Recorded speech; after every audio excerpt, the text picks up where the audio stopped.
Frankie C. What's happening? It's a Monday show, my friend. It's a Monday show. It is. I'll tell you what we're going to get out of everybody today. We're going to get a couple laughs out of you. We're going to make you smile a little bit, make you chuckle. We'll do our best. Coming off this weekend, I mean, holy cow. It was like a greatest hits of the most depressing news that we've seen in quite some time. What an awful fucking weekend in the world. It was a bad world weekend. Yeah. It was a really, really bad world weekend. We have the Reiner tragedy, obviously lead story. We'll be talking about Rob Reiner, his wife, and his son, who is now in custody. And I'll share some things with you that I'm certain you don't know about. And Really? We'll fill you in. Yeah, absolutely. Candace versus Erica Kirk. We have a slight update there. Nothing major or groundbreaking. Home Alone sequel. Some discussion. Not likely, but fun things to ponder together. The cost of Disney World, the Powerball lottery, other assorted topics and such. We do still have our cyber sale going. That's very exciting, Frankie C. Get a shirt or a hat for a loved one this holiday season. Oh, my goodness. Or you could buy a dictionary to learn how to spell the word sequel. Yeah, that's probably not how you spell sequel. It's not.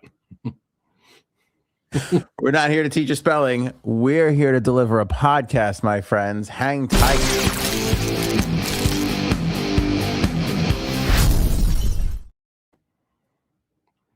Brutal. How do you went to the same schools, right? Roughly? I think so. There might have been one in there that led you astray. We separated at college, and I went to a university, which doesn't bode well. I feel like I shouldn't even say it for fear that they'll sue me. Yeah, I wouldn't say that. Don't give them any credit for this. Guy can't spell sequel. He can't be out there telling everybody graduated from us. Gotta be the same as equal, right? Equal, you just put S on it. Yeah, you would. Well, that makes a lot of sense. I mean, yeah, saying that out loud, it kind of does, but whatever. The point is, Frank, I'm very distraught. I lost a dear friend, Rob Reiner. This is brutal, man. I couldn't believe this when this was all over the place yesterday. Unbelievable. Just a huge tragedy. What was your initial reaction? Be honest. Well, the first thing I saw in going around on the internet was 2 people found dead in the Reiner home. So that was the first headline. Okay. And I was like, oh wow, what is this? I thought maybe people were staying there somehow, and they don't, something happened maybe. And they said, I don't know if they said at the time knife attack or anything like knife wounds or anything. I think they just said 2 people found dead. So you were in on it very, very early. Yeah. So I didn't. Yeah. So I was like, what is this? I don't know why it didn't occur to me that it was Rob Reiner and his wife. Because of the way it was presented. And I was like, oh, 2 people in their home. Okay. So it's 2 other people. Man, that's terrible. Who could that be? And why were they just 2 people in their home? I was like, well, were people maybe staying there on their own? Like, was, and then something happened but then not too long after that, it was like, oh, it's Rob Reiner and his wife. And I was like, holy shit. Just out of nowhere, it's just such a huge punch in the face. It's such a tragedy, man. Yeah. I first read the headline. It was Rob Reiner and his wife, and I read it so fast. It was like Rob Reiner's wife stabbed, and I was like, oh my God. I was like, this is terrible. I hope he's going to be okay. And then I read it again, and I was like, oh my God, it's him too. Yeah, unbelievable. And then after that, it was like the only place that was saying it at the time yesterday was People Magazine, People.com. They were the first ones to talk about. Yeah, that it was the son. It was Rob Reiner and his wife's son. Yeah, that was responsible. So he's in custody now. They have I forget Nick. So he's in custody. So I mean, it's horrible. This whole thing is horrible all around. Yeah, it's really the first thought that I had, and this is bad. But this the first thought that I had was, dear Lord, please don't let it be a MAGA person. Because I was like, Rob's been so outspoken, and this is the world we live in now. I'm like, I hope this is not part 2 of the, Charlie Kirk, Right. things have gotten out of hand political tour kind of a thing. That was literally the first thought that I had. Did you not have that? Did that not occur to you? Because it was the first thing I thought of after I realized it was the both of them. Well, I don't know if that really, I mean, I'm sure that entered my mind at one point or another, but at first I was like, oh my God, what, it sounded like some random person, like a break-in or something. I was like, oh my God, people thought maybe it was like a home invasion, something that just went sideways that was just awful. And I didn't know, the detail. Then it started coming out pretty quickly after that it was thought to be the son. And I was like, holy it just kind of just snowballed from that. It was like 2 people. Then it's Rob Reiner's wife. Then it's the son. It's like, holy shit. Yeah. So it kind of rolled out pretty quickly. Yeah, and people was quick. They were quick on it because once I heard it was the 2 of them, and then I was like, oh, I hope it's not a MAGA person. And then they said, oh, it's probably somebody close. And that's instantly the thought. Like whenever you have 2 people in a family being murdered, like most of the time it's somebody that's related to them. Yeah, I mean, I didn't even think that. I was like, oh my God, I literally thought someone broke in and maybe fought them or whatever happened. I don't know. Yeah.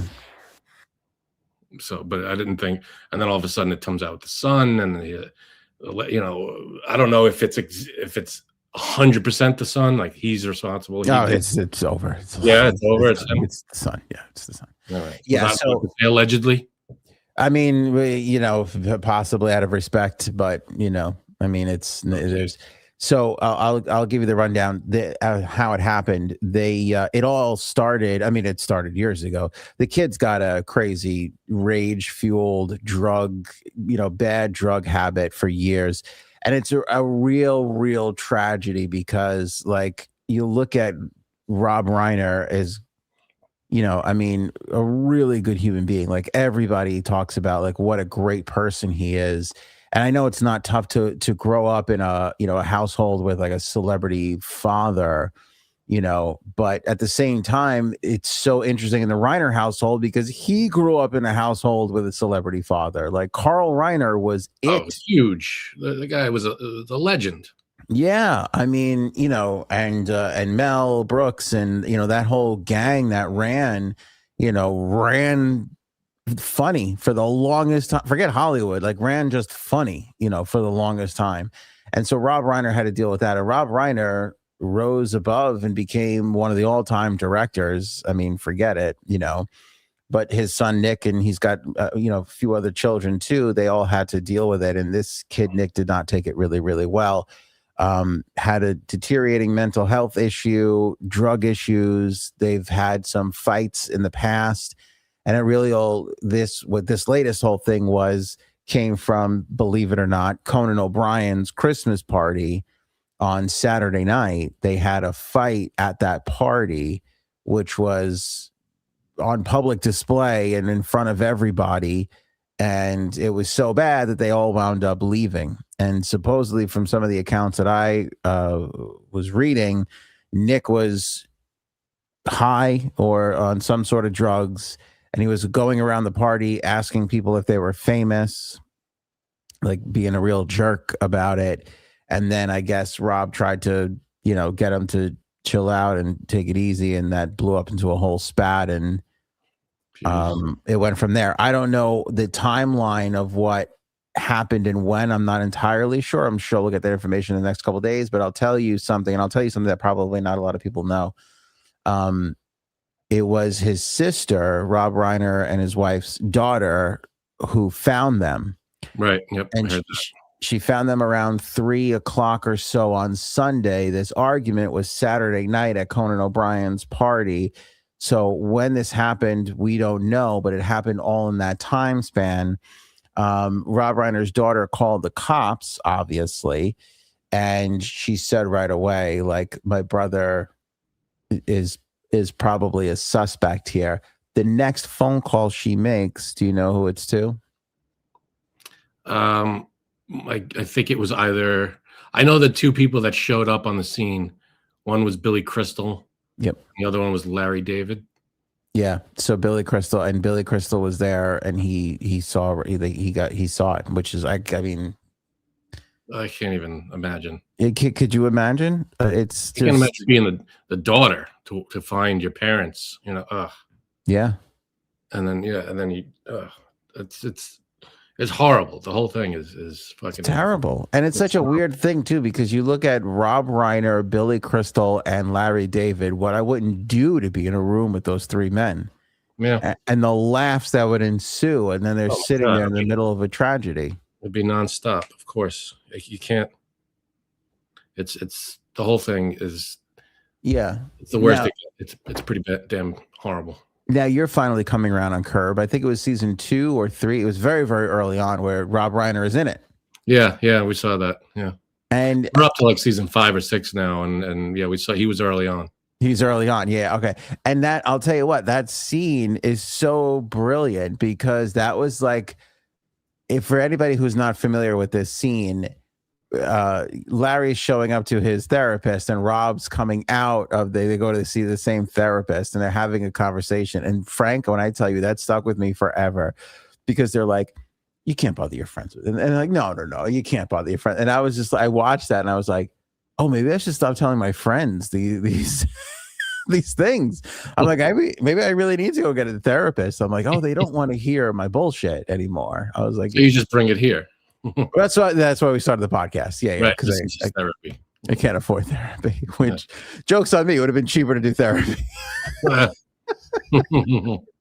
we're in the hole for this podcast. But yeah, I mean, so great in that. So great in just about anything he's ever been in. I mean, even up until, and I don't even know if you watch it. Do you watch The Bear? No, I saw the first season. Okay, so I forget if I don't even know what season we're up to, 4 or 5 or what. But Rob Reiner shows up in one of the seasons, and he comes back in a later season, and it's just like, you're watching and you're just like, oh, this just instantly got better. Like, he's so, I don't know, there was something about him that was so comforting and warm and inviting. I mean, we could talk about the hundreds of movies that he made, which were spectacular. Spinal Tap, and Brilliant. A Few Good Men. A Few Good Men. Harry Met Sally. Like, does it get better than When Harry Met Sally and A Few Good Men? Like, that's like so pinnacle. But I'll tell you one that I just love more than anything: The American President. Oh, it's such a great, that with the writing of Sorkin. Yes, it's what a combo. It's unbelievable. It's unbelievable, and it's like the way he shot that, and you just feel his. If that movie feels like a warm Rob Reiner hug. Yeah, you know. It does. Like he's wearing a big soft sweater. Yes. Yeah. And I think about how great he was in Wolf of Wall Street. That's right. He was in that. As the dad, as the Mad Max. He didn't direct that, right? No. Scorsese directed it. Scorsese, that's right. Yeah, that's right. I forgot he was in that. Yeah. I mean, he just did such great things, and it was like Meathead.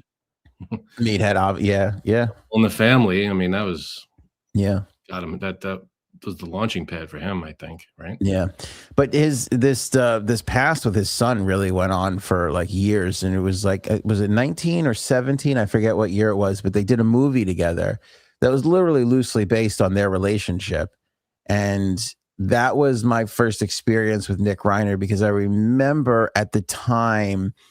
I was on EHM. I was doing mornings. I remember at the time covering that movie, I covered it because the interview was so uncomfortable. Like, they were doing press together, and Rob was up there like trying to be a cheerleader, like a good dad, like, oh, my son was in on it, and he would be just like looking around at different things, and he would like get asked the question and he wouldn't know what the question was. He'd have to have the question repeated to him.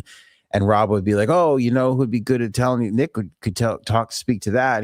He knew more of this side of it than anything. And he would be like, no, not really. I didn't know. And not helpful. Like, like getting laughs in areas that he wasn't supposed to get laughs at. Cause when you're like, oh, I don't really know that area. And everybody goes, ha ha ha. And then you go, yeah, actually, and you tell the story. And then like but he really meant it. Like he was just aloof and crazy. And you could tell like this Hollywood legend is just like making this movie just to be with his kid, just to spend time with his child. And his child is just struggling through it. Just can't get it together, whether he wants to or not, or the drugs, or the addiction, or whatever it was. Like, it was just horrible. And like, you just hear Rob Reiner talk about like, he's like, I don't know if I was there enough for my kids, and I tried to be a really good dad, and he's like saying all these things, and it's like, again, I don't know what it was like to grow up in his family, and it's just it's tough, but it feels like it's always tough.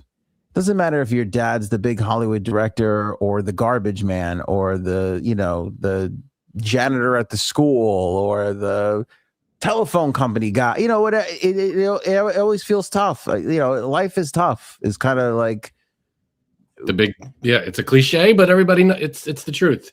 Yeah, life is tough, and it's not easy. You don't know if you're making the right decisions half the time, so you do the best that you can. Tragedy knows the cuck jokes know no bounds with tragedy. Oh, good Lord. A Few Good Cucks from Paul. Nominate that for you. A Few Good Men is just so, it's just. That's one of those movies. It's one of those movies that it's what's the word? It's just a legendary movie. It's a iconic.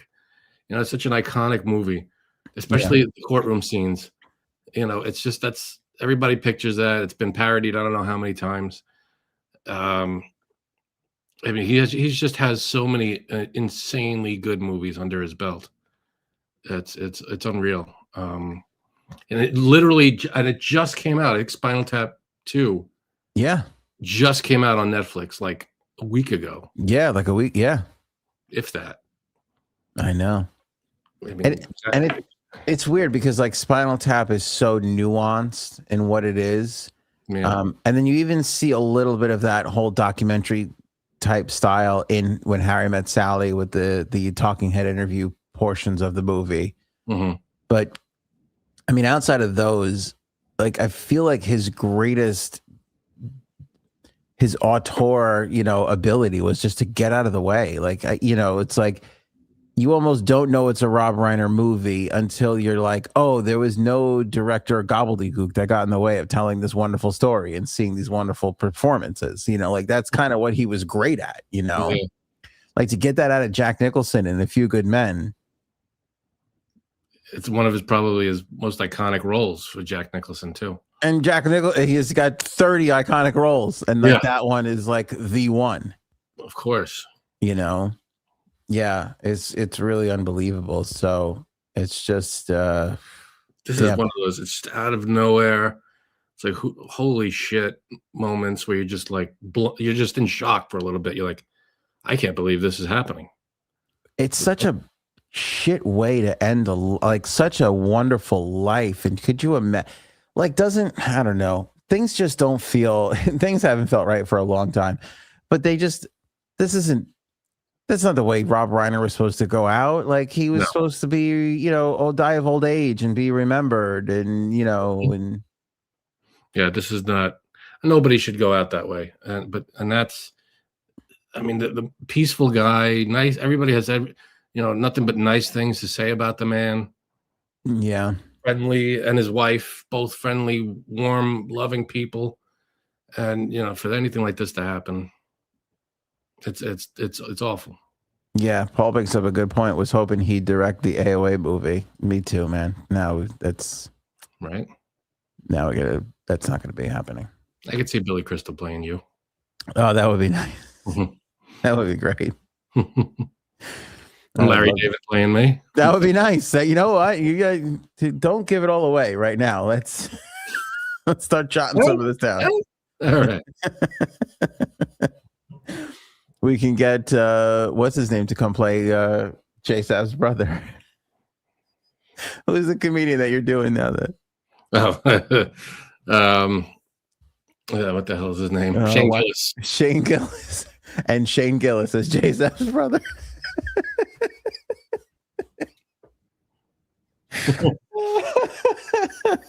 Yeah, I don't have it's not a verbal impersonation. It's more of a physical. Can't say anything. Just it's all in the it's all in the movements. It's good though. It's fucking great. It's great. We're working on it for a while. It's like a microphone and be like, it's top 5. I mean, right now it's top 5 for me of impressions I like to see you do. It's really, really good. Misery, is another freaking legendary movie. Yeah. That is, written by Stephen King and directed by Rob Reiner. Holy shit. That's a classic. Huge. Stand By Me, somebody that Robin said before. Yeah, another Stephen King, Rob Reiner collab. Holy shit again. I mean, just great. Like, of course, Princess Bride. I know you're not the biggest fan of the movie, but that's another classic that everybody, it goes down in history as just a classic. No doubt. No doubt about it. Yeah. I mean, I didn't get it. There's a story. It's more of a Andre the Giant story, but it has to, it's just always, when I think of Princess Bride and like a behind the scenes moment, there was a moment where Andre the Giant just out of nowhere just passed gas for like 60 seconds. and Rob Reiner goes, "You all right, buddy? Are you all right, Andre?" And then Andre just goes, "I am now, boss." After he was done. It's just a funny story, but that's what they said happened. That's hilarious. I want to get to the age. That is a specific age. There is a certain age, and it's a different age for everybody, where you're just like, I have to fart, and it doesn't matter. I'm not going to be discreet about it. You're just like, there is an age. There's a line. Before that age, it's like, you excuse yourself. Go. After that, I think not only age, but also, I don't know. You have to be. It has to be. Everybody has to go. Yeah, that's fine. Whatever. Right. But I also think it comes after a few years of missing farts. You ever miss a fart? You ever feel like, oh, I got a fart, and you don't? And then you get to a moment, like you maybe excuse yourself, you go to the bathroom, and then you get into the bathroom, and you're like, where was that fart? That was just, I was almost crying, trying to hold it in. Yeah. And now it's nowhere. I feel like, I don't know about you, but my colon has a mind of its own, and it is a spiteful bastard. Nobody needs to hear about that. Okay. Nobody needs to hear about the inner workings of your colon. I feel like my colon just is the most spiteful piece of shit ever. Just like. Good topic. All right, next topic. The Reiner. No, do you have any other word? I was gonna say it was a shit cherry on top of a shit Sunday of a shit week. Yeah, between the terrorist attack, the Australian thing, and the Brown University thing, it was just the whole thing stunk. One awful thing on top of another. One shining light out of the whole thing was that hero, that guy that tackled the gunman. How crazy was that? See that video, dude? I mean, that was amazing. Go look at the video for people who don't know what Frank and I are talking about. Put yourself in those shoes for 1 second. Could you really do that? Guy's got a gun, a huge gun. You got to see the size of this gun. It's the size of the guy. It was almost as tall as the guy. It looks like a musket. You know, they have those long, right? Like they stand it up and they do one of these. Right. It's that big of a gun. It's like an elephant gun. It's huge. Yeah. And it's the guy just, kind of sneaks up. And I think he was already the hero was already hit. Like he took a wound. He took a bullet. Mm. And he went forward toward the guy. The guy who tackled the guy? The shooter? He's in the hospital, I think, with bullet wounds, and he was able to get the gun away from him. So I don't know. And in the video, I don't think he gets shot in the video. Not the one I saw. So he was able to get the gun away from the guy. But I would have to imagine before that, he was hit either with a ricochet or he got shot. I don't know how he got hit, but he got hit. It's one of those things where between dreams or nightmares of mine and playing video games, like it never goes well. Like you think, oh, I'll sneak up on this guy, and then they always turn at the last second and get you. Yeah, to be in that mind frame, you know what you like to say, oh, I'm just, I'll take him out. I'll just run right at him or whatever.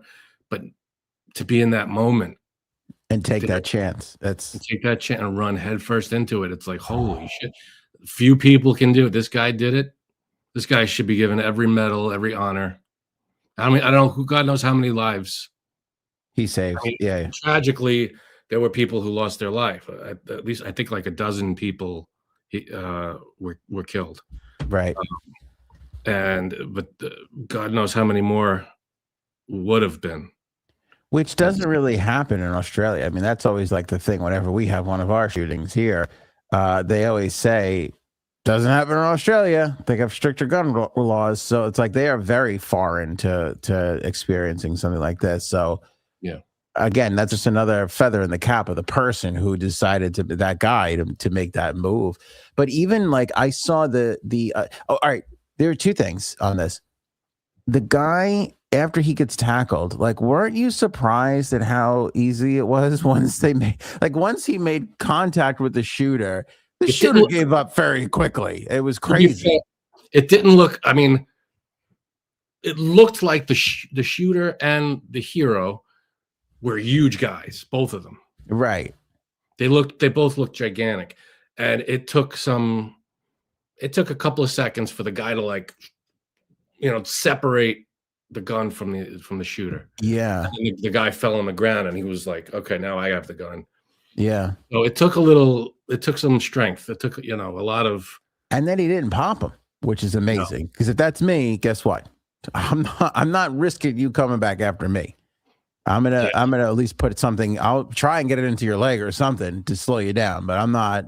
And then he had the foresight to when he put the gun down, I went, oh, that's a good idea. Because then you don't want to be the guy in the middle of the mass shooting with the gun running. That would have been me. Yeah, because any latecomers go, that's the shooter. That's the shooter. Yeah. Exactly. I mean, the hero's name is Ahmed Al-Ahmed.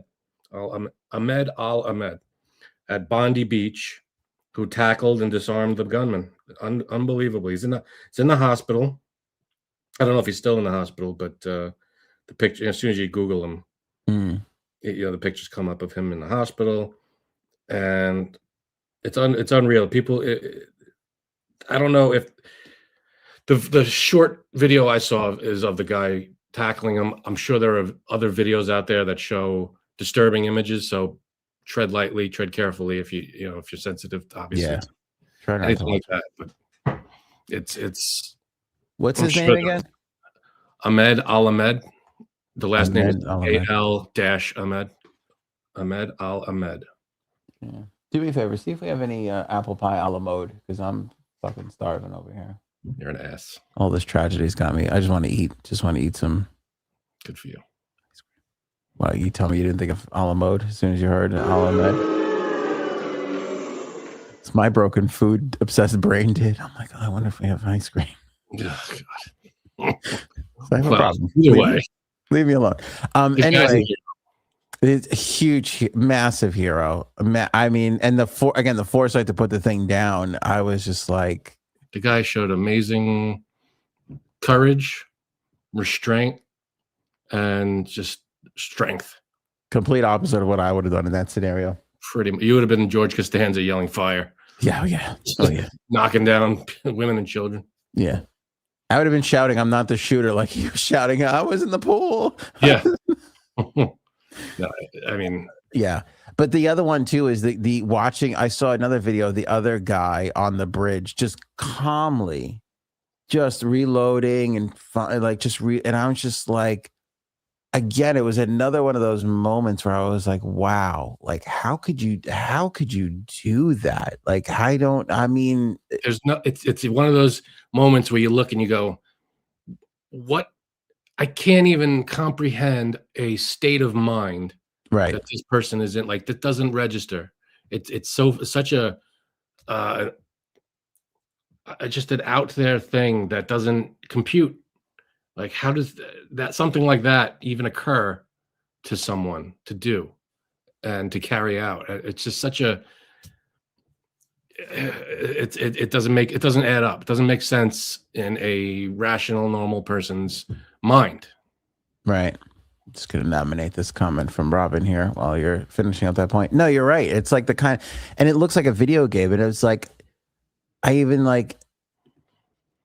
realize like, oh, I'm telling myself this is a video game to separate from the reality of just how horrific this whole thing is. You know, it is really, really, really, really sad. I didn't want to. I mean, we haven't talked about it. I was going to go there. Are you talking about what everybody is shouting in the live chat? Because I have it. I was not going to not talk about it. Were you going to bring it up? Absolutely, 100%. Okay.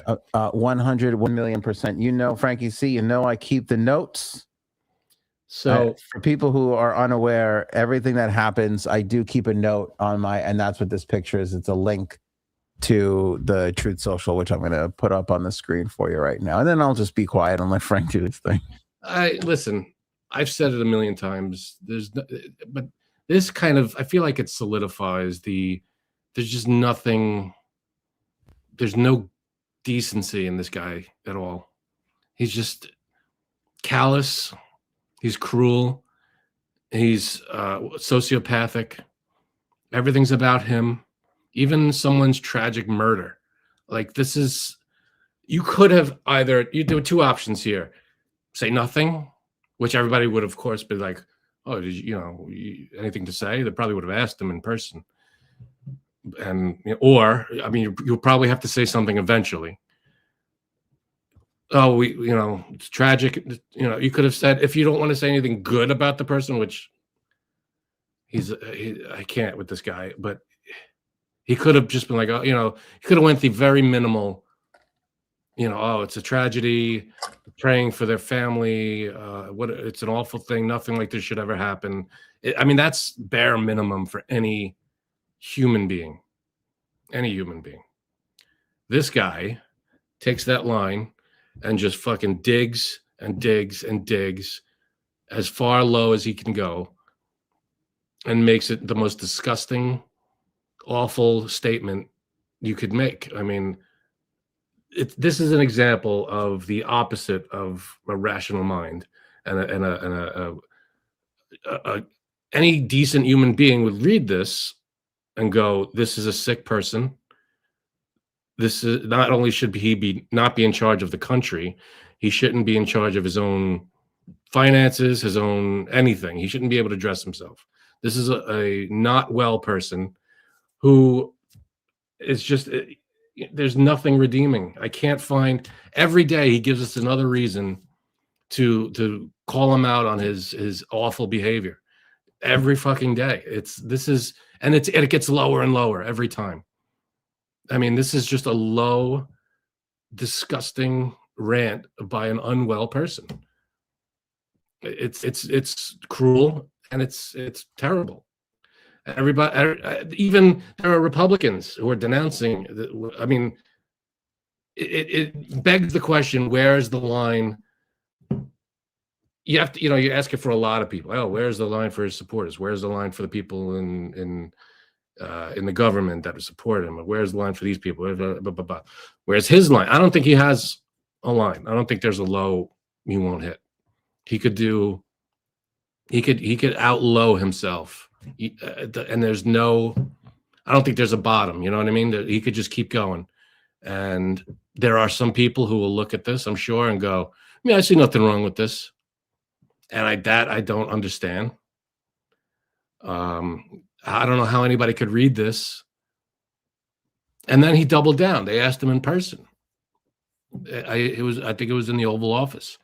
And they asked him, you made this statement. Everybody is upset about it.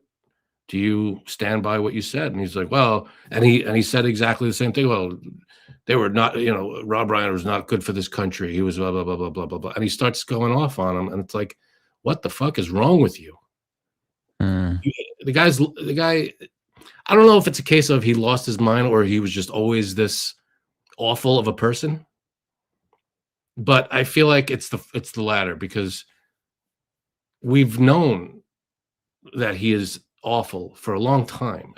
All the shit he's done just keeps reiterating it and keeps just hammering it home. He's just not a good person. I mean, that's the most polite way I could put it. He's just not a good person. He said it himself too. He's like, I'm not getting into heaven. That's what he said it on Air Force One. He goes, there's no, he goes, I'm not getting in. Is that what he said? Yeah, he said it. Reporters asked him.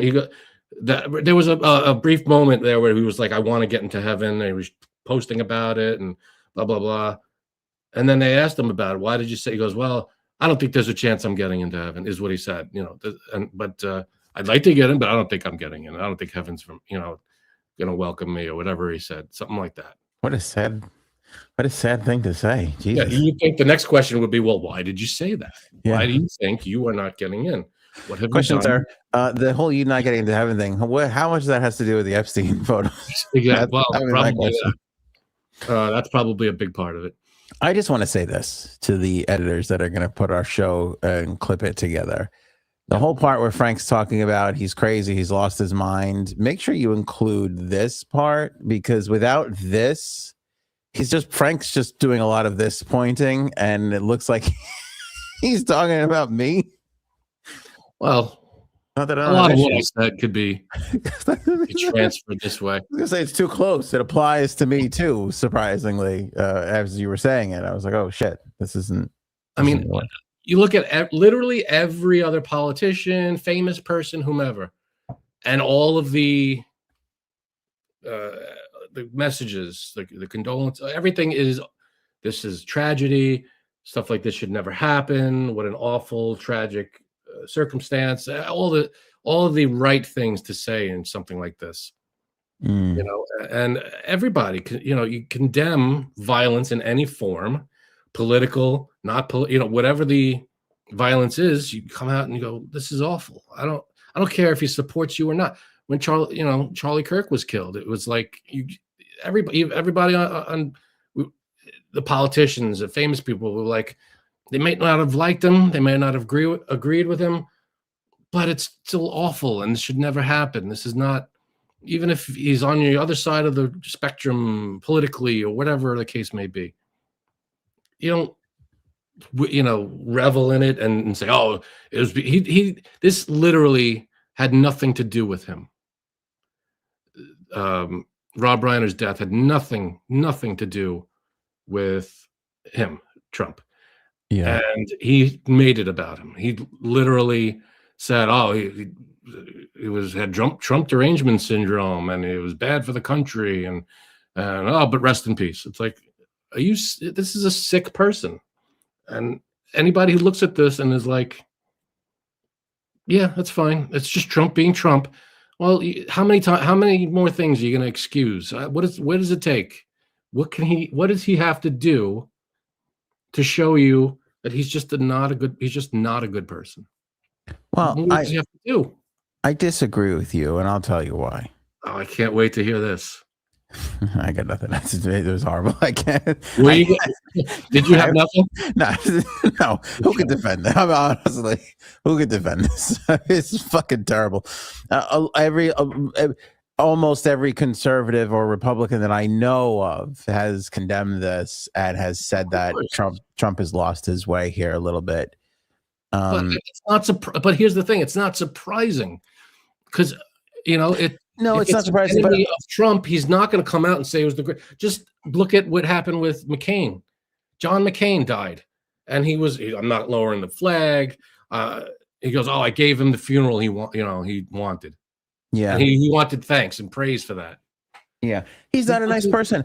But I think what you're mistaken is you want everybody to be like, "Oh, yeah, he is a really shitty person, so I'm not going to support him anymore." But I think most of the people who voted for him, and even people who support him, are there for the policies and the viewpoints, and not necessarily Trump the person. Well, that should, because how could you trust someone like this? How could you put your easy. They can't trust Kamala. They can't trust Kamala or Joe, so they voted for this. You think Kamala is worse than this? When has Kamala Harris said anything this deranged and awful?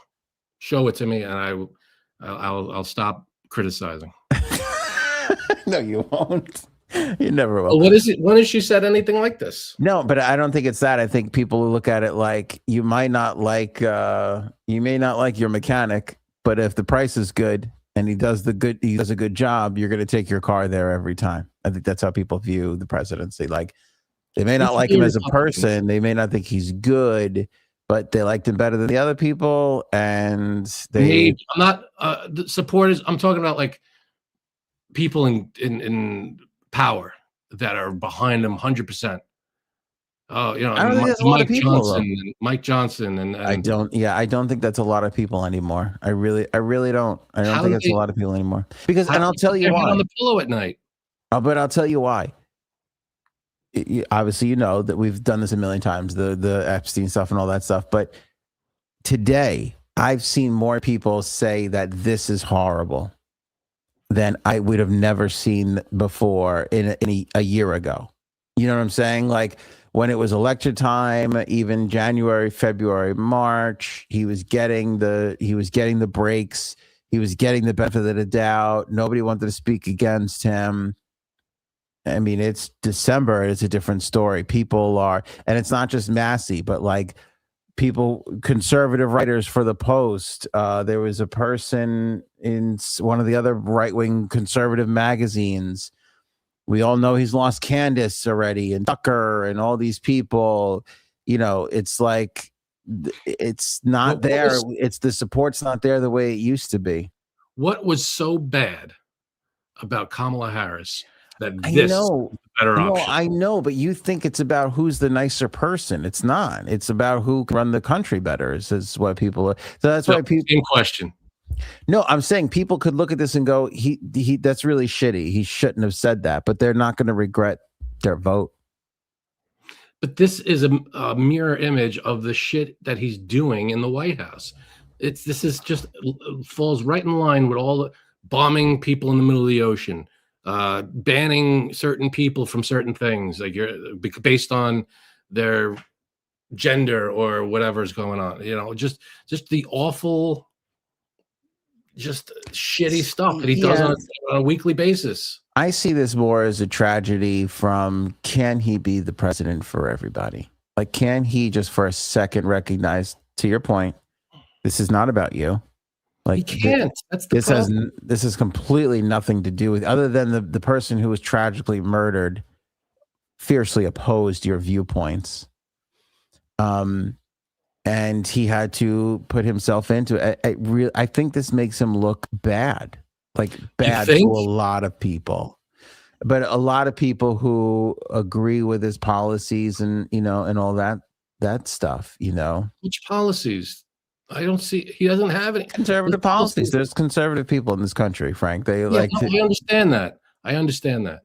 But at what point do you look at the two choices and go, I can't back this guy.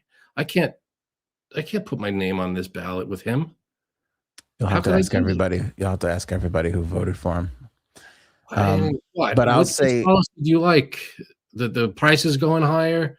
The whole world hating us? Which policy has got your vote? I'll say that the interesting thing today that we also saw was Rob Reiner did an interview, I think, with Piers Morgan when Charlie Kirk died. Yeah. And he handled it with such elegance and grace and was like a human being saying, you know, I was about to say saying all the right things, but that's not the right way to say it. It's saying the things that a human being would say when they see another human being be brutally murdered like that. Exactly. You put bullshit aside, politics, disagreements, and you go, this was awful. This is just a tragedy. Right. This shouldn't happen to anybody. I don't care what their political views are. This is just an awful, disgusting thing. But and my heart goes out to the family and all this stuff. And blah, blah, blah. But Rob Reiner was truly a good person. Yeah. And Donald Trump, not so much.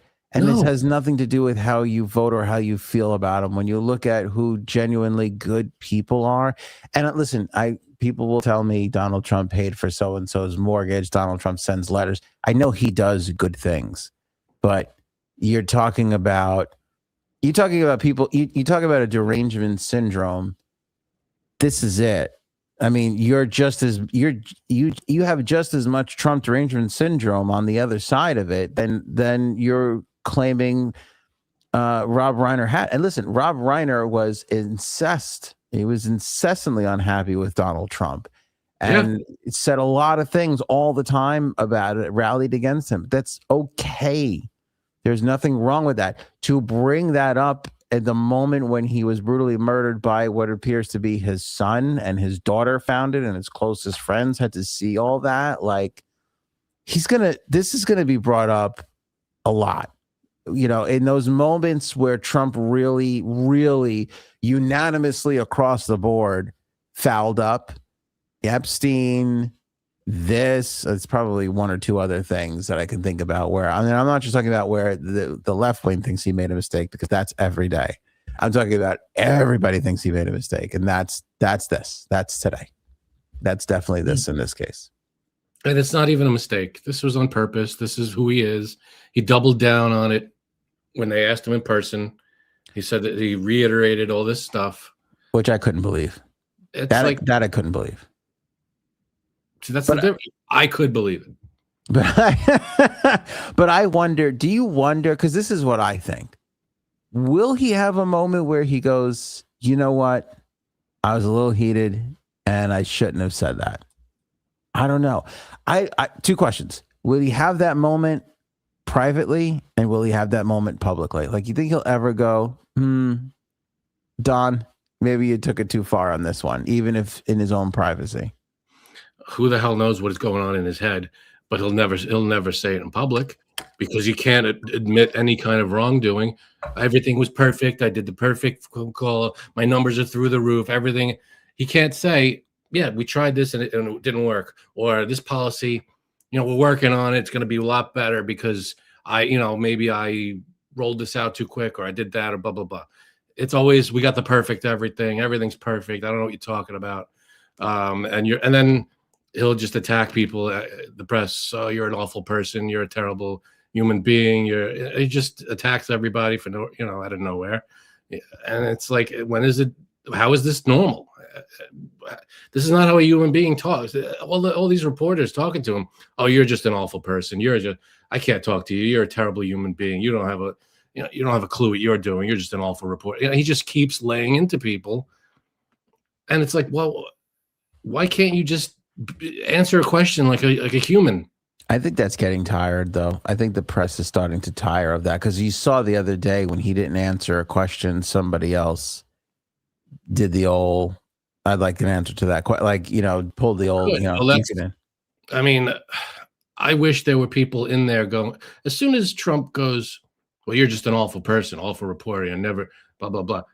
The rest of the press will go, you're a dick. You're an awful president, and you don't deserve to. Why do they have to? They just sit. Most of the time, when you hear these clips, the press just sits there and takes it, and it's like, what are we supposed? I'm not saying get into a shouting match, but why can't someone defend? Hey, can you not talk to her like that, or can you not call her a pig, or could you not say this is an awful? I'm not saying the press is bad. They're not. I guess there's a lot of fear of, oh, now I won't be able to cover any of that. But I don't. There's something's wrong here. He's just not. I just don't think he's a fit leader at all. He's just not a person you would want leading a country.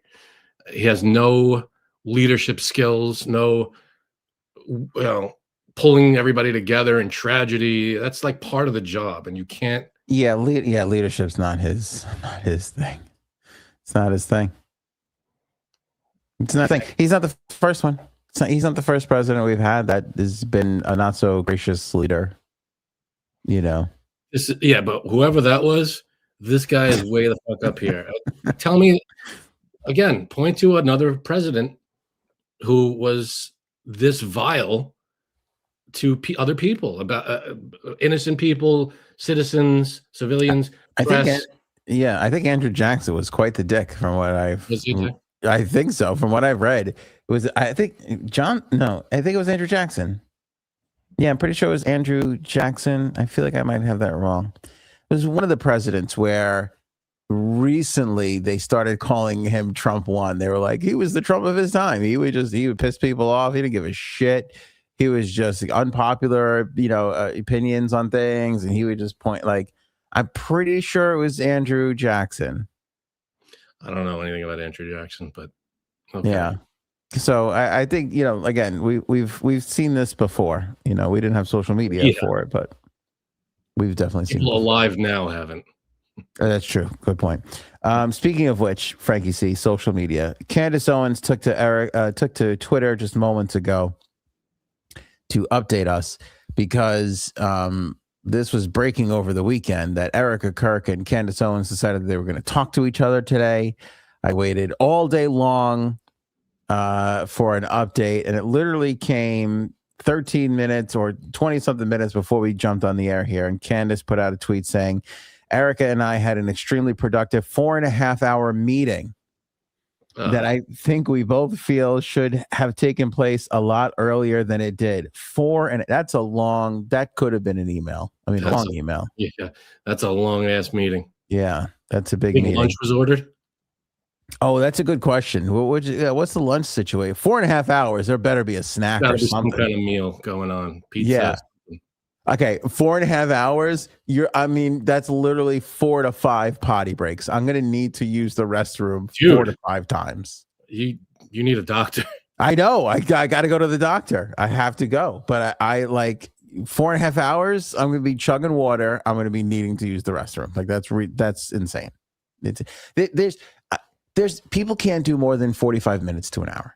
It's impossible. Like you just lose interest. You can't keep meeting focus for that long. I'm barely focused on what we're talking about. So anyway, she says, we agreed much more than I anticipated. Of course, we also disagreed on various points and people as well. Most importantly, we were able to share intel and clarify intent.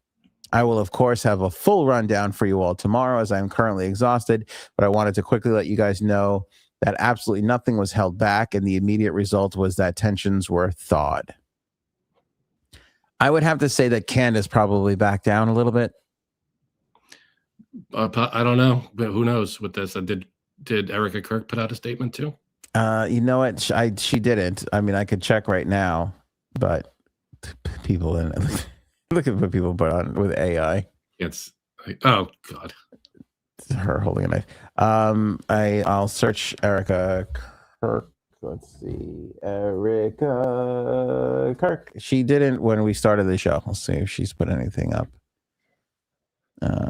since. Because I wonder if her statement is any different. Don't mind me. One of the soundboards just fell behind me. Oh, she did. Had a very productive conversation with the real Candace Owens. More to come from both of us. Looking forward to AmFest this week. Time to get back to work. What's AmFest? I don't know. What are all these American patriotic events? Is this like America First Fest? Is that like our America Fest? No idea. It's the greatest country in the world. I feel like we are celebrating the shit out of it a little bit here. No, we got the 4th of July. I'm always proud to be an American, but the amount of gathering to discuss us feels a little egotistical. I think. I don't know. Am I out of order? We do kind of. We're a little full of ourselves. I'll give you that. We got a whole, I feel like we got a nice little, we got Thanksgiving, we got President's Day, we've got the 4th of July. We're celebrating a lot of things. We did pretty good. We got a lot of good dates on the calendar. I don't know if we need America Fest on top of that, If that's what it is, who knows? It could be AM Fest, Morning Fest. Oh, that'd be good. It could be the morning, celebrating. Just people who love eggs, just people getting together. French toast and whatever. Yeah. Christella says Cuckfest, which I'm going to nominate. I'm also going to nominate, maybe it's not AmFest, maybe it's Scamfest. I like that. A lot of chairs at Cuckfest. That seat's taken. Don't sit there. I brought that one from home. That was great. I didn't get to praise Paul for his wordplay because I thought Scamfest was great. But yeah, that's pretty good. A lot of chairs. What chairs? I noticed there's 1,000 chairs. Yeah. We only sold 500 tickets. Yeah, well, it's got to be. See what the day takes us. See what happens. It's early yet. Let's play this by ear. You always want too many than too few, huh? Exactly. Yeah, exactly. So curious to see what happens there. I'm sure we'll have an update for everybody on Wednesday. Frank hates this topic, finds it useless. I know. If people like talking about it, okay. You're not alone. People in the comments have been like, "Why are we talking about this?" I'm like, I don't know. It's kind of hot. It's a hot story. It's a thing right now. All right. So the Home Alone sequel. Sequel. Yeah, that's what I was trying to be French about it. Sequel. Sequel. Yeah, Home Alone.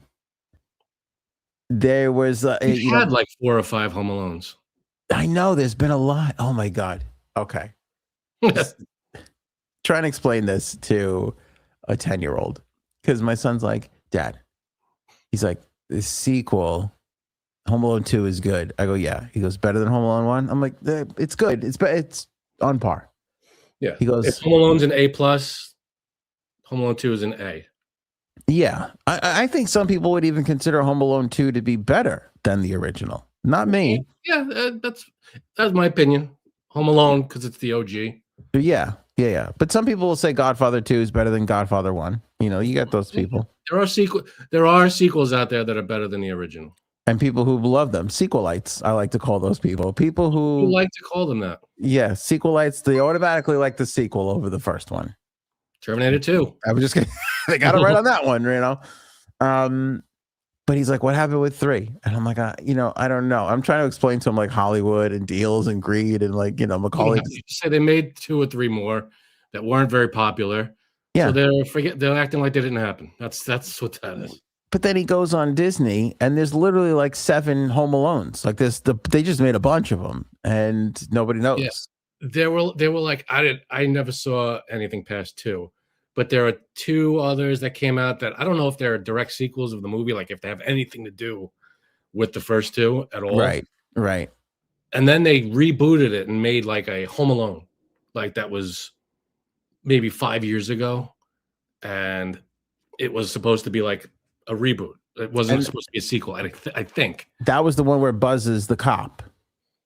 That sounds right. That sounds familiar. Yeah, like Buzz plays like the cop in the town or something, I think. Right. Yeah. Because my son puts that on and he goes, explain this to me. And I go, I'm not the steward of a Home Alone. Where's your logic now, Pop? I'm like, I can't help you. It was all an accident. Nobody thought the first one was going to be this huge. Then they made the second one and it wasn't a letdown. That was unbelievable. We were riding high for so long, and then I'm like, I'm trying to explain to him, like, all right, but then there's DVD sales. I'm like, so that's why they know it's not going to be good, but they know they're going to make money in DVD like sales. Chart. You have Netflix, streaming services. Then you have bring in Paramount Plus and Warner Brothers and. I mean, it's so true. When you think about it, people they used to bank on DVD sales, and then there was a time where it's like we just need content for our streaming service so we can get subscribers. Like you could point to each one of these things as to why anything wound up being rebooted or made or brought back or whatever. Don't show your kid the Google commercial that came out.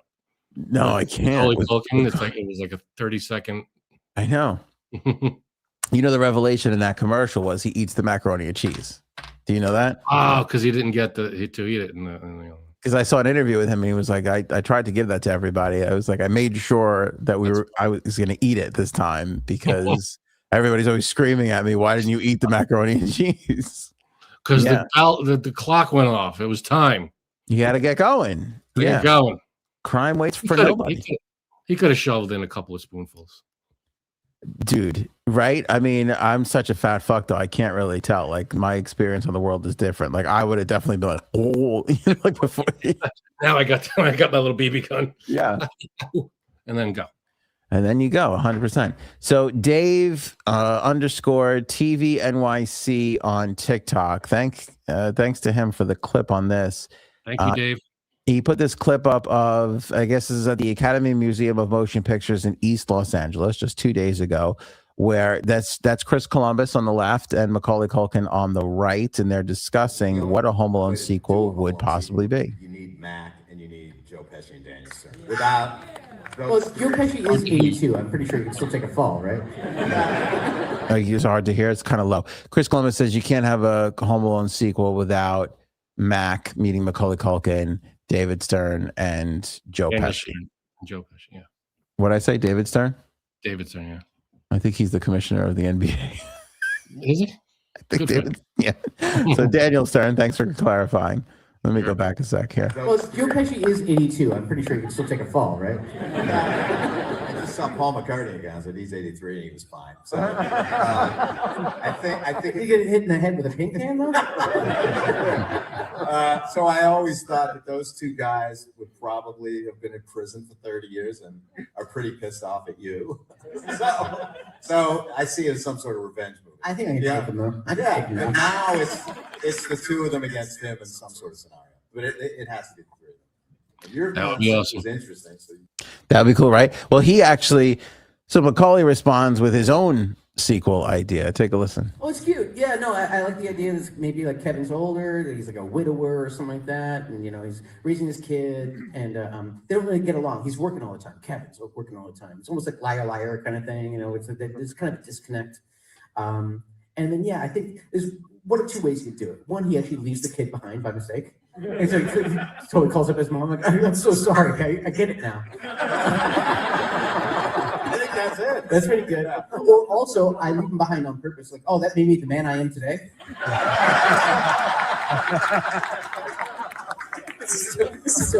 And then he locked me out of the house, and he's setting up traps and things like that. And I think I see them coming because I'm the expert, thing. And he keeps on. Also, it explains why I don't call the police or a locksmith. Yes, because I'm embarrassed. My kid he's beating me. And this is my kid. And I think pretty much the house would be kind of a metaphor for getting back to the kid's heart, kind of thing. I think that's the idea. So, still haven't figured out the whole old man Marley thing, but we'll figure it out. So his idea is that he takes on his kid. Now his kid is doing all the things to him, and he's got to win his kid's heart back over. That would be that's a hard sell. I get what he means, but why would the kid be doing that to him? Yeah. Unless you're a giant piece of work. Yeah. Kevin, I could I feel like there are a few directions they can go with it. I like both ideas. I like it's going to be one of those things with Joe Pesci. What do you say? He's 81 or 82. Yeah. That's going to be hard to get him. I'm sure he could do it, but he won't be as physical, of course. And they had stunt people do a lot of that. So I guess they could get away with that. But I'm sure he'll be a little, he's going to be a little slower. It's not going to be as menacing, but he could still. Maybe Kevin takes down a Ponzi scheme. Could you imagine? Maybe it's Home Alone, Lone, and it's a whole banking thing. What, you mean LOAN? Damn it, right? LOAN. That's what I meant. It's not your fault. Look at the environment you're in. You had no chance. I can't be expected to spell correctly. You're staring at a misspelling for the last hour and 3 minutes. You had no shot. But that would be cool to see. Daniel Stern. I could see them get one of the funniest behind the scenes kind of things from that movie was, about this with the spider?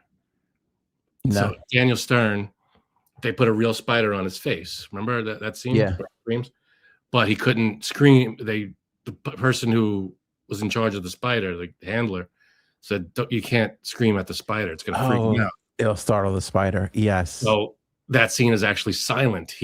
Daniel Stern is lying there and he just screams. He mouths a scream. He doesn't really scream. And then they dubbed in the scream later. That's amazing. Which was really good. They really did it well. That's another moment where it's like, I don't know if I could I would be like, what am I getting paid for this? Because I feel like there should be.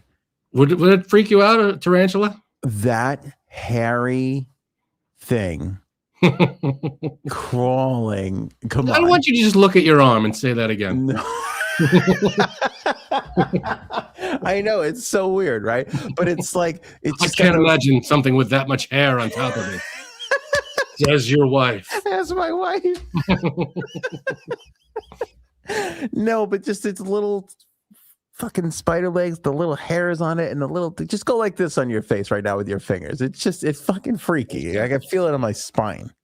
Yeah, but I don't know. I don't like insects. I'm not a big bug. I'm not like a bug fan. Yeah. But something like a tarantula, I feel like it's not really a bug. It's not it's something. It almost feels like this is a stretch, but like a hamster, like because it's a small. Right. It's not like a little bug that could crawl in it. I don't know. Like I'm not that doesn't freak me out as much. It's like a tiny little animal. It's not like a tiny bug that. I don't know. I feel like holding a regular spider, like a house spider, in my hand, or a tarantula. I'd probably rather hold a tarantula. That's a crazy take. I mean, that's crazy. Yeah. I don't know. Yeah, the tarantula is the grossest spider there is, aside for those 5-foot Australian spiders they got. I see pictures of every now and then. What's going on over there? They have a lot of crazy animals. All right, Uncle B, I just got Frank to calm down. I feel like I just got him down for his nap, and you're bringing this up again. You can't. We can't fire it all. I mean, it would be hilarious if Trump walks in a frame and was like, "Sit down, piggy." That would be something. I think we'd all love it. Now, what would be great is if as they pan through the jail cells, he's in one of them, and then the next one. The next one is Joe Pesci and Daniel Stern. Once the day they get left out. That's the cameo we want. That's pretty good. Yeah, I like what you're thinking there. But I mean, you can't at this point. This would have been good 20 years ago. I don't think you can do it now. They're too old. I mean, unless I think the only way you can realistically do it. And let's be honest. Look, did you see the laughs Macaulay Culkin was getting? He had the whole crowd eating out of it. Like, I mean, I think he could carry a movie again. There something that shouldn't be underestimated is nostalgia. There's a lot of nostalgia, especially like something like in the 90s like that. I remember saying a couple of years ago, like if MC Hammer and Vanilla Ice did a tour together, you know how many people would go to that? It would be big, yeah. It would be huge. People of our generation to see MC Hammer and I mean they're like 60 years old now, but it would be, like holy shit, this is MC Hammer and Vanilla Ice. But there's a lot of that nostalgia. And I feel like if you put Macaulay Culkin, Daniel Stern, and Joe Pesci in a Home Alone movie again, is it going to be, it depends on the movie. Is it going to be great? Who knows? But you're going to get butts in the seats. Yeah, 100%.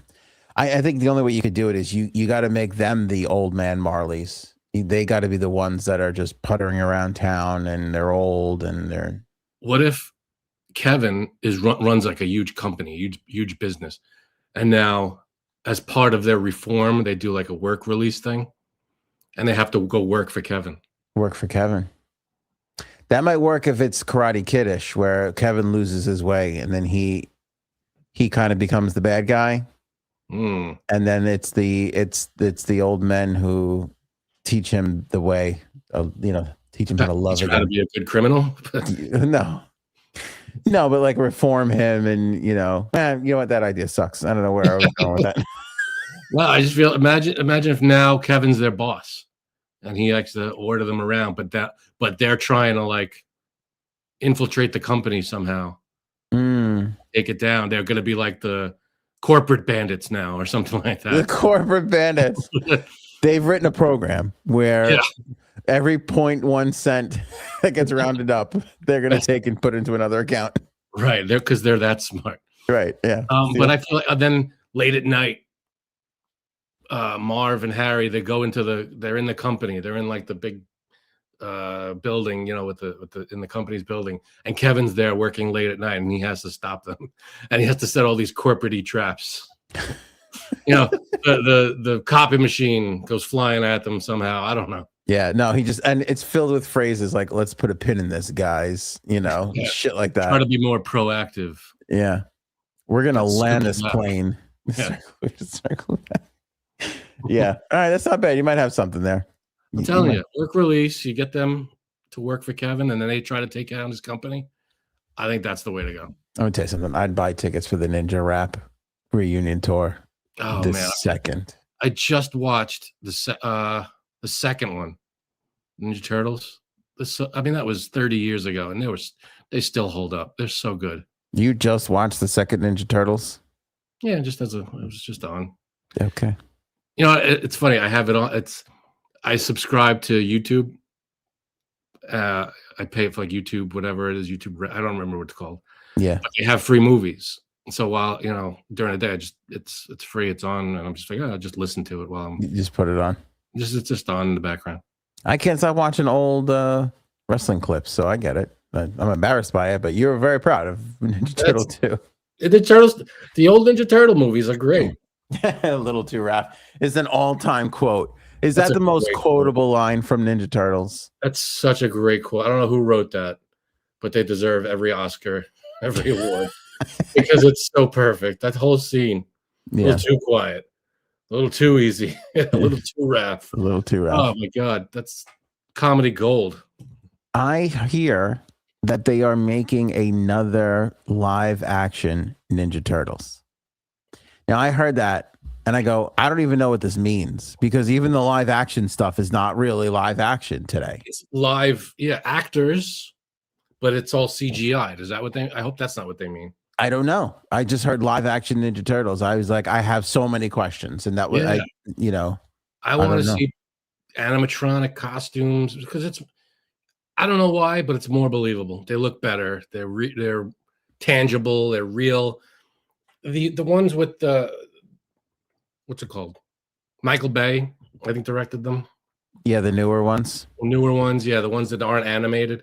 They, obviously the people are in the movie are real, but the turtles and whatever are all CGI, and it just doesn't look right. And they're jumping these insane jumps. Like you don't need them to do these superhero kind of swings through the city. They were surfing, they were riding skateboards through the sewers, and that was enough. And we're like, this is what we need. We need a little more grounded in. I know it sounds stupid when we're talking about human-sized turtles fighting crime, but we need it grounded in reality.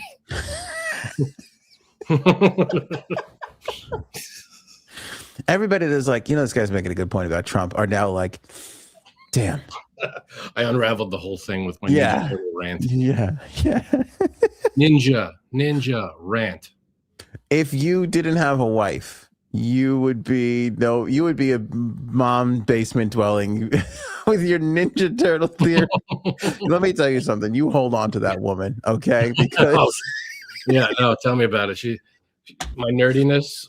I would be that guy like with fan theories and be like, oh my God, this is gonna break the internet. And I have my Ninja Turtle rant on Reddit or whatever.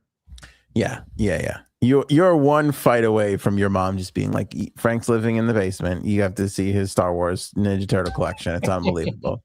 He wrote the biggest fan fiction Star Wars Ninja Turtle crossover that anybody has ever seen. Oh my God. He's very famous for it. You might be onto something there. Yeah. That would be good, actually, now that I think about it. The Ninja Turtles have their own planet in the Star Wars universe. Oh my God. Yeah. It's all coming together. But I'm kind of there. I've not watched any of the new Ninja Turtles. I'm kind of there for the live action. I want to see how that plays out because I'm feeling that one. I don't know. That one might be good. Yeah, I hope so. I want to see who's directing it, and I want to see what kind of effects we're talking about. Because again, if it's CGI, it just didn't look good. I don't know. That one with who's the woman in it? April O'Neil. Yeah, but the actress that played the new one. Wasn't Megan Fox the new one? Fox, yes. Yeah. Those two movies that they made, the stories were okay, but I saw both of them. Again, the effects were just too obvious. They were too cartoony. They were overdone, and it was just a little. I know. It's a movie about human-sized turtles that fight crime, but a little too unrealistic in terms of the effects. And Shredder. Did you see what Shredder looked like? A little too realistic. Sorry.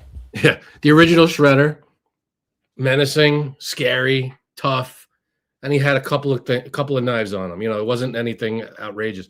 You look at the newer one from from the last 10 years or so, whatever it was. he's got a million knives on him. He's huge, and he's got all these mechanical. And it's like, all right, we don't need 400 knives on the guy. It looked really dumb. Like Yeah. it was just over the top, ridiculous. Frank, I got a Hollywood insider here. You know, I'm very well connected. Who tells? Yeah, you subscribe to Hollywood Insider. I get it. It's a good connection to have. You won't be laughing when I tell you this story. Do you know who's set to play Michelangelo in the new film? Who? Mitch Kumstein. That's pretty good. I bet you won't. You won't even be able to tell who my source is. It's a tough one. Frankie, see this ridiculous thing going around the internet that it's cheaper to go to Tokyo Disney than it is to go to Disney World in Florida. Have you seen this? I have not. It's like a meme article going around. It's the kind of thing where you look at it. You know these things where it's like, link in the first comment is the article, and then I those things now I go, I don't care. I'm not going to the first comment to click on the article. I'm not doing it. So you just read the headline, and then somebody goes, did you hear it's more expensive to go to Florida? And you're like, I did hear that. And then it becomes a thing. Well, the experts have paced this out, and it is indeed perhaps not cheaper to go to Tokyo Disney World. Now, do you mean don't out my sources? What are you doing? Oh, I'm sorry. People were asking. No, that's not how journalism. Oh my God. Journalism. Easy, fella.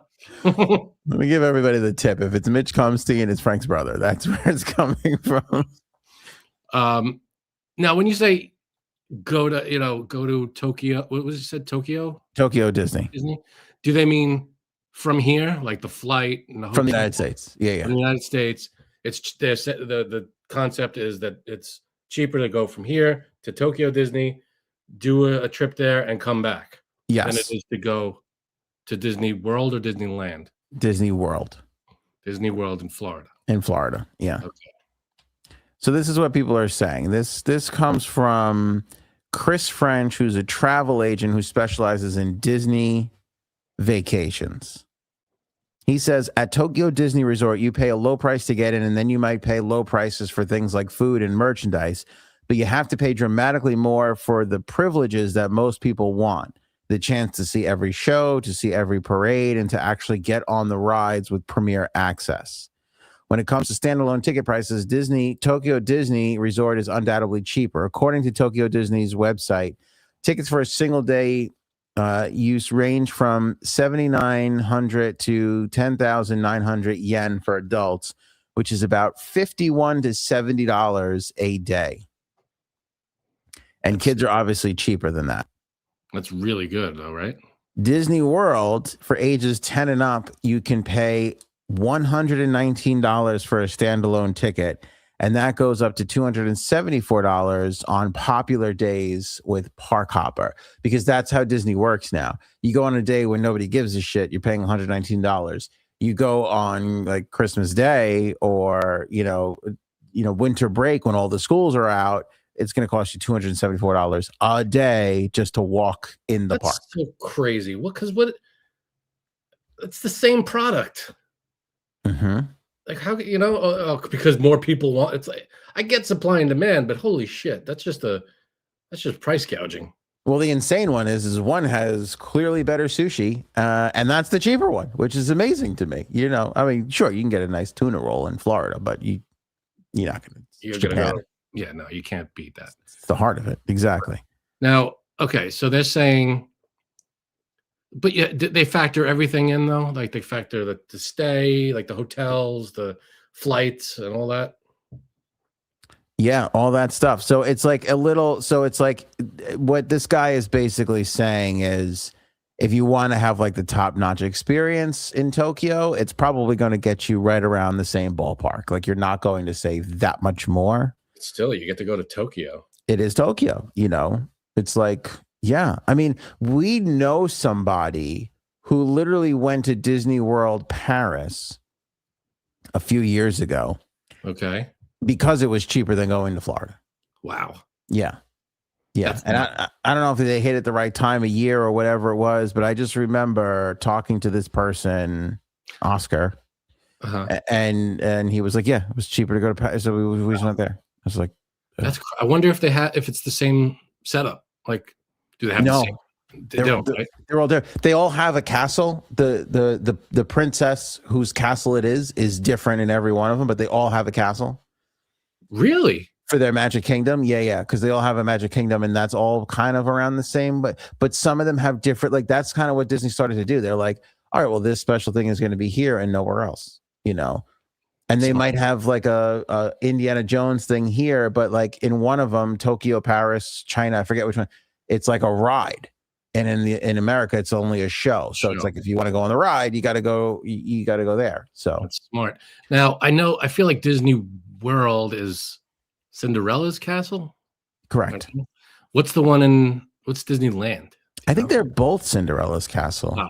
So we got ripped off. We only got one kind of castle. Well, I think they were just like, we'll build a Cinderella. And then at some point they were like, if we're going to build a new one, should we change the castle? And somebody said, yeah, let's just change the castle. I wonder which ones they went with. I don't know. I mean, we could probably find it out, but I'm not Not that interested. not that interested in it. Yeah. Yeah. So that's Maybe really the that. Princess Leia castle. That would be nice. That would be She's nice. Disney princess, technically. With a little Pizza the Hut right outside for snacks. Or else pizza is going to send out for you. For you. Frankie C, there is a Powerball jackpot tonight. Powerball is a lottery that is in multiple states. You have your ticket? I do not have my ticket. Do you have your ticket? I do not have my ticket. Shit. We both dropped the Powerball on this one. Yeah. $1.1 billion. That seems like enough. It's the jackpot. 5 white balls, 1 red Powerball gets drawn from Tallahassee, Florida. 41 drawings without a jackpot winner. Wow. Yeah, and the last time they split $1.8 billion. So I don't know why they keeps happening. I'd split 1.8 billion with someone. Yeah. That's a fair deal. That's not too bad. But they're saying that there's a bunch of numbers that are actually like hot, that like come out more often than not. Crunching the data from every failed attempt since September, the Daily Mail found that patterns have emerged, at least on paper. They've had some patterns emerge. On the white ball side, the outlet noted that 6 numbers have shown up far more than the rest: 3, 28, 29, 32, 53, and 66. White 28 in particular has been downright clingy, appearing in roughly 1 in 4 drawings since the jackpot win, according to the Daily Mail. Meanwhile, the red Powerball has its own favorites. Red numbers 1, 19, and 23 have each been drawn 4 times since early September, the most frequent of the bunch. I don't even know what it goes up to. What's the number? What's the highest number on the ball?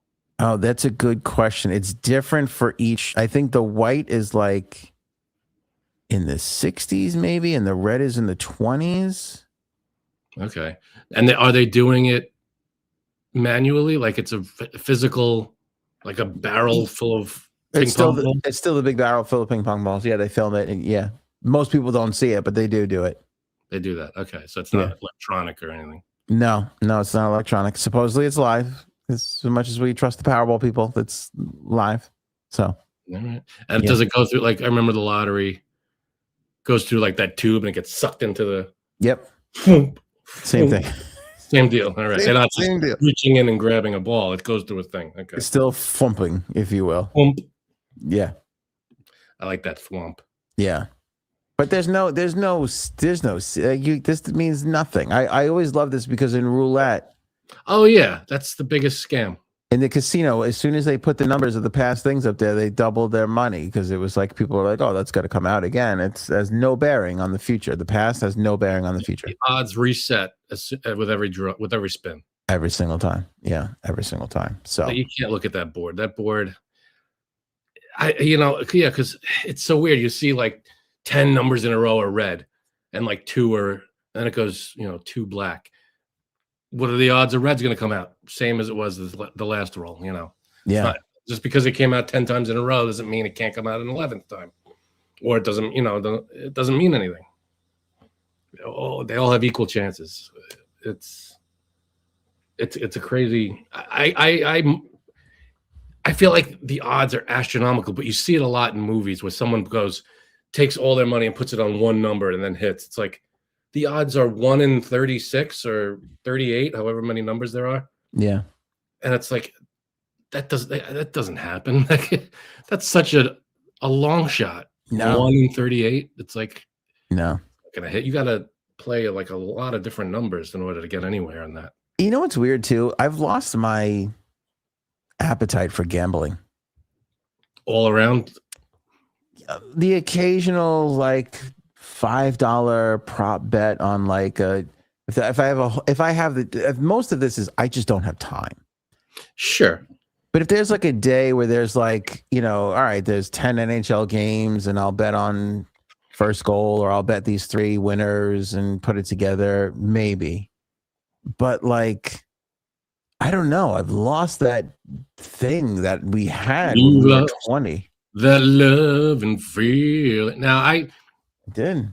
Last time when I went to Atlantic City or Mohegan, I haven't done it in a while, but I played poker and, you know, it got back into it. It's fun if you can, you know, again, anybody out there who's gambling, only gamble with what you could afford to lose, because you have to go in assuming you're going to lose. Don't go in saying this is my last 100 and I have to win. You know, you can't go in there thinking you're going to win and bet more than you think you have, so that you can really come out. Don't bet the mortgage. You should bet the mortgage, because the mortgage will be paid for. Then you could buy another house and then really start your real estate empire. Okay, good. That's what I'm saying. The other thing is don't follow Anthony's financial advice. Believe in yourself and believe in the Anthony system, which you could buy today for the low price. The Anthony system. It's a winner. And how many times have you heard I have a system for this? And you're just like, oh fuck. Here we go. Some guy gave me a system for what is it? I think it was roulette, and he's like, always double your bet. And I was like, okay. And he's like, if you lose, if you bet $20, then bet 40, and if you win that back, you're back to even. And then if you double your bet every time you lose, you'll go back to even, and then you'll bet, and then you'll eventually be ahead. And I'm like, okay, that makes sense. Until the first time I tried to do it, and I was down like $150, and I was like, I can't put more. Yeah, if you lose 5 times in a row and you're that's assuming you have like an infinite amount of money. Right. Exactly. And you're you know, you're stacked with hundreds. Exactly. If you're walking up to a table with $50, you can't really do that. But even like there were times where I'm not the greatest poker player in the world, but if I hang on a table for a few hours, I know I can make a few $100. You know, I stay away from the dangerous people. You wait your turn, you strike when you got it. You could clean up that way. And I used to do that all the time. Now I don't have the patience for that anymore. Like even we went on for hours playing a game. Like we went on the cruise and Cuddles is like, do you want to go play? And I was like, no, I don't want to sit there for 4 hours and for $200. Like I just don't want to do it anymore. I don't have. It's not about the money. It's not. You're not gonna. It's about playing the. You know, if you enjoy the game. For, you know, it's not about, oh, I'm gonna win back my money on this cruise. It's more, it's just a fun activity. Yeah, that's how you have to treat it. Those weekends though, where you used to win back what you spent to get there and everything, those were the best week. Like when you're like, holy shit, this is all on the house. This was fucking fantastic. Well, that's the thing. If you happen to come out ahead, yeah, that brings you back time and time again. But you know, you can't count on that. Yeah, no, that's true. Somebody in the chat, Lindy says, like, I got AOA money now. Yeah, that's why I can't gamble anymore. Yeah, that's the exact that's why my coat rack has been broken for years and I can't. Oh, that's fantastic. Do we have any other assorted topics and such? Friday is the Epstein Files, supposedly last show of the year as well, too. I think Aaron's working on a game, which should be a lot of fun. There will be a game on Friday. Yeah, you think they'll be out by the time we're on the No, I don't. I What do you really think- don't. What do you think's gonna happen? You think they'll pull the it's an investigation? I think so. Yeah, I think they're going to say that it's an investigation and we need I more feel like they should time. have said it already by now. Are they gonna wait till Friday to say that? Yeah, it's either going to be that or they're literally going to just put out like 70,000 pages and be like, here you go. And then it'll take everybody like 3 or 4 days. And then they'll go, oh, wait, well, you're definitely missing like this. And where's that? And where's the video footage? Yeah, they're taking every second they can to redact Trump and whoever All else of it. redact. I feel like it's over. Like they got away with it already. Again, it's going to be 30 years from now. The same with Kennedy. It'll be 30 years from now when some director is like, here's the movie. And then that's going to spark all controversy again. And then people are going to investigate and look into it. And then we're going to find out, oh, this is who Trump and Clinton and Biden and everybody was protecting. It was this large donor or these four. What I really think it is these 4 or 5 crusty old white dudes who had billions of dollars. And I think Bill Gates is one of them that they were just like protecting because, Possibly, but or I mean, again, maybe himself. maybe. I feel like show me. I know you want it to be. No, I don't want I know anybody. you want it to be. I don't want anybody to be. It's a horrible thing. But all signs are pointing that way. I mean, I don't see anybody else's face on a condom wrapper in the Epstein files. I mean, what the fuck? I don't know what more you want. Ouch. Zing. All right, we'll leave it there. Unless you got anything else you want to go into. No, we're good. Yeah, I'm pretty good too. Pretty good. Pretty good. I think I'm gonna watch. What? I'm gonna watch that Rob Reiner Curb episode. Oh yeah, we are. I think we are in season 5 or 6 now. Yeah, that's gonna be my memory. That's gonna be my thing. Frankie, Pick up tell me about Oldie. the Oval. What a great book written by Aaron C. There it is. You can pick up your very own copy on Amazon. Link in the description below. Make sure you pick it up today. Makes a great Christmas present. A wonderful book. Great read. Written by Aaron C., my wife herself. Amazing book. Pick it up today. You can download a digital copy or buy a copy like Anthony is holding up right there. There you go. Also have some stuff in the merch store. If you need those last minute gifts, go check that out. That and Oval will definitely bring some smiles on the faces of your loved ones Christmas morn. Enjoy your Taco Tuesday. We're back on Wednesday, and then Friday is the last show of the year. Show me potato salad. Maybe we should go now. Go ahead.